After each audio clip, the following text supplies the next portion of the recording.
Sekarang kita akan membuat buku dengan tema sosiologi.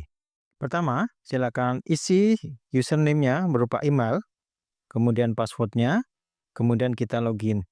Nah, di sini kita gunakan book planner untuk membuat outline dan judul bukunya. Pertama, tentukan tema, masukkan genre bukunya, pilih bahasa, kemudian klik generate judul. Nah, di sini nanti akan ada judul-judul yang disarankan. Kita bisa pilih salah satu judul yang kita sukai, kemudian klik buat outline buku. Jika memang kurang bagus, bisa generate judul buku lagi. Outline buku akan tergenerate di sebelah kanan dari aplikasi ini. Nah, di situ sudah tersedia ya outline bukunya sesuai dengan judul yang kita pilih tadi. Kemudian kita copy outline buku ini, kita masuk ke book generator. Nah, disinilah proses penulisan buku akan dilakukan.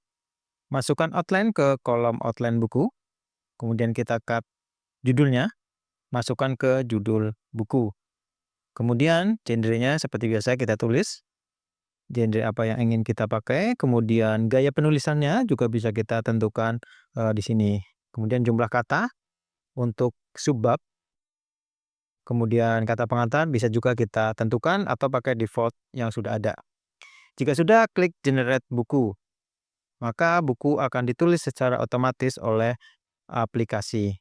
Kita tinggal tunggu saja sampai proses penulisan buku ini selesai. Kita tunggu sampai 100% ya. Kalau sudah 100% berarti proses penulisan buku telah selesai. Ketika menunggu ini, mohon untuk tidak menutup aplikasinya dan pastikan internet bisa lancar atau kencang agar prosesnya tidak lambat. Jika nanti kita terputus koneksinya, maka terpaksa kita harus ulang dari awal atau kita close aplikasinya maka akan berhenti. Jadi kita akan ulang dari awal. Jadi pastikan terbuka saja seperti ini. Kita percepat ya. Nah, setelah semua selesai sampai 100%, kita bisa copy ya, atau kita cek dulu juga bisa ya, apakah sudah benar-benar selesai atau belum. Jika sudah, kita copy, kemudian kita taruh ke Microsoft Word.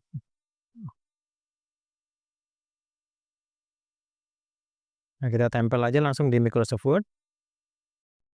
Setelah buku jadi, kita butuh bagian berikutnya, yaitu daftar pustaka. Kita gunakan bibliografi tool, kita masukkan judulnya, maka sistem akan mencari buku yang sesuai dengan tema atau judul yang kita masukkan.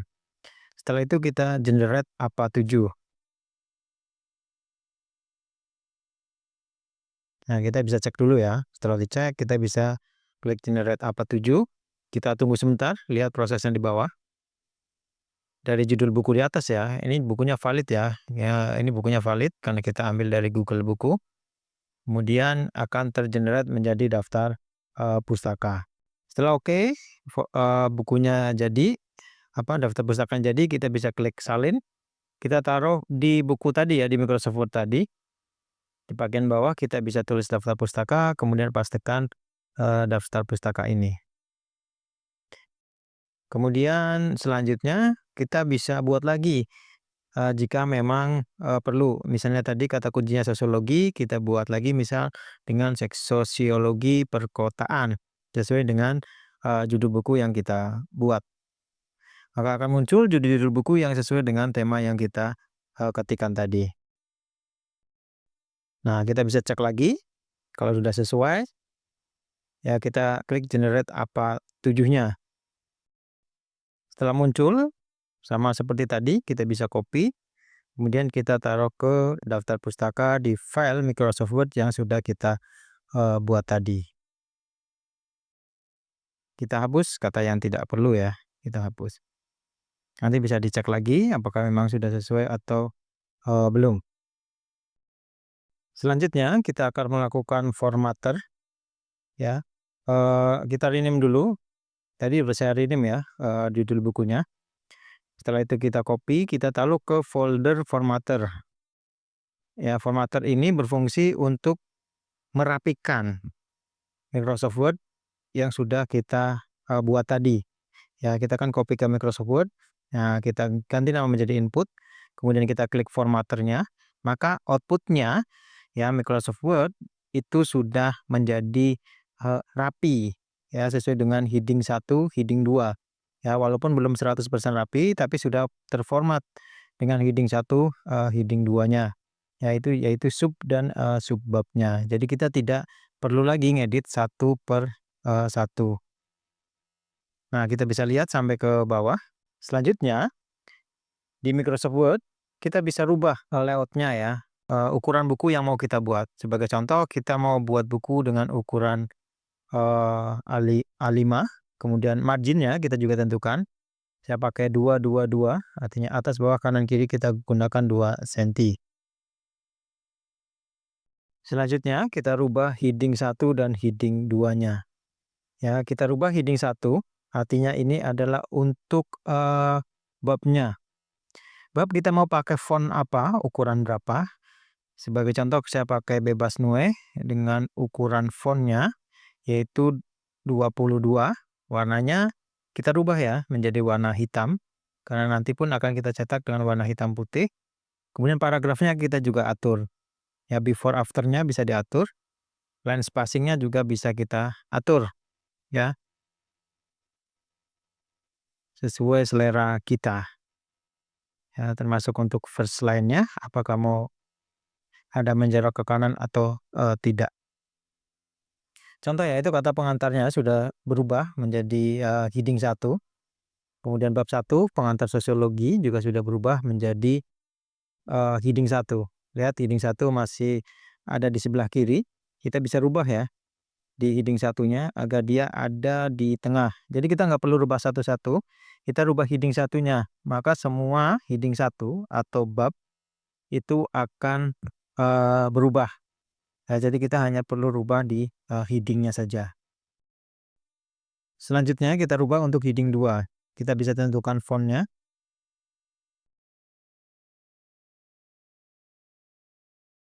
Seperti apa, kemudian kita bisa juga atur paragrafnya. Saya pakai Cambria di sini, ukuran 12. Nah, kemudian kita kasih bold. Nah, untuk heading 1, saya pengen ada jarak ya. Setelah bab, kita mau ada jarak di bawahnya, artinya ada spasi ya.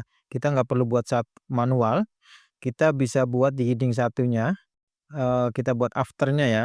Kita klik heading 1, kemudian paragraf, kemudian di afternya. Afternya kita bisa rubah menjadi 36 pt. Nah, maka ada jarak antara bab dan kalimat pertamanya. Nah, setelah itu kita bisa cek lagi ya, apakah sudah sesuai atau belum. Kemudian kita bisa cek juga untuk perpindahan antar halaman ya. Biasanya setiap bab kan berpindah halaman. Nah, kita bisa pindahkan secara manual. Sambil kita cek apakah ada kalimat atau kata-kata yang tidak sesuai atau tidak kita sukai. Ya, kita bisa edit langsung di sini. Kita bisa lihat di sini ya, daftar pusaka masih belum rapi. Ya, masih belum heading 1. Kita klik daftar pustakanya, judulnya kita klik heading 1, maka dia akan ikut sesuai dengan judul.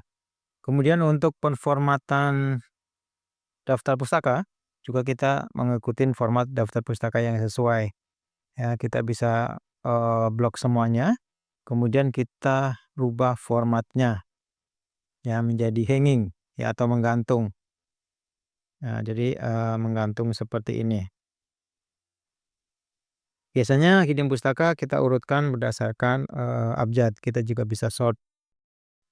Kita blok terlebih dahulu semuanya, kemudian kita akan melakukan sorting ya.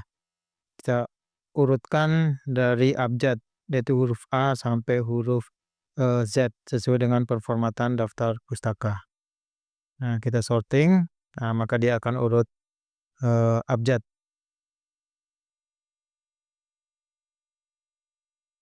Kita juga bisa lakukan penghapusan ya di daftar pustaka masih ada tanda bintang. Ya, kita bisa replace dengan karakter kosong biar tanda bintangnya hilang.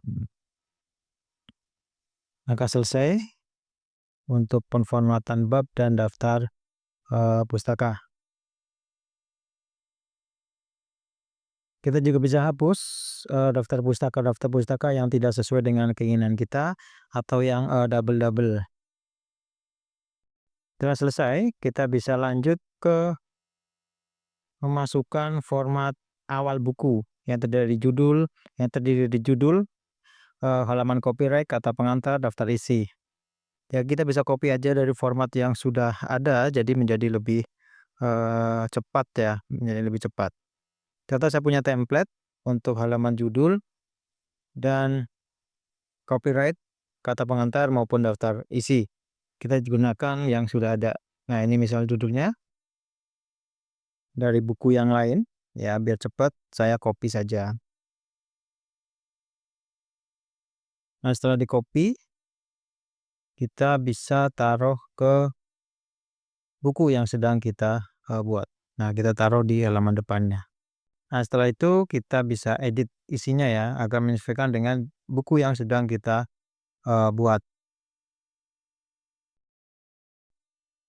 Kita sesuaikan judulnya, nama pengarangnya, dan seterusnya. Selanjutnya kita ke Canva. Teman-teman bisa pakai template yang sudah ada. Misalnya saya pakai template yang sudah ada ya, untuk buku sebelumnya saya pakai template itu, kita tinggal ganti. Untuk judul buku, kemudian subjudulnya, nama pengarang, sinopsis, dan lain-lain hanya tinggal ganti saja.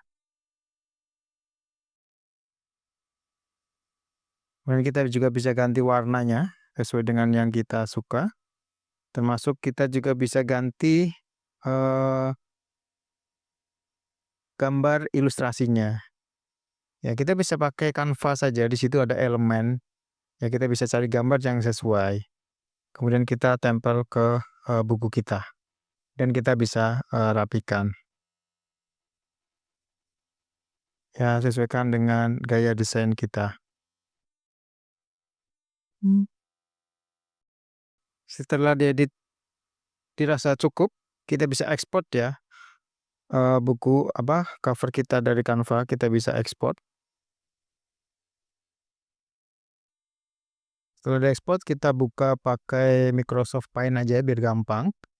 Setelah itu kita bisa copy untuk cover depannya, kita taruh di buku kita, di halaman depan buku kita yang di Microsoft Word. Kemudian kita bisa rapikan sesuaikan dengan ukuran buku. Begitu juga untuk cover belakang, kita bisa copy, kemudian kita tempel di halaman belakang buku kita. Setelah semua selesai, saya akan cek Turnitinnya berapa, plagiarismenya berapa. Nah, kita save dulu Microsoft Word-nya, kemudian kita buka Turnitin. Kemudian kita upload di sini ya.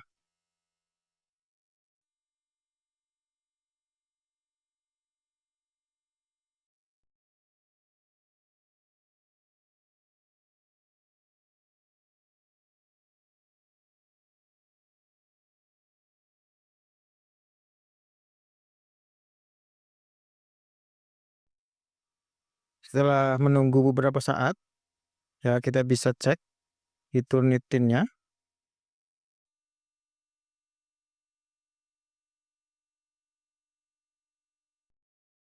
Nah, similarity-nya sudah keluar. Ya, terlihat di buku yang kita buat tadi, similarity-nya adalah 13%. Jadi ketika dicek dengan Turnitin, itu kita kena 13%.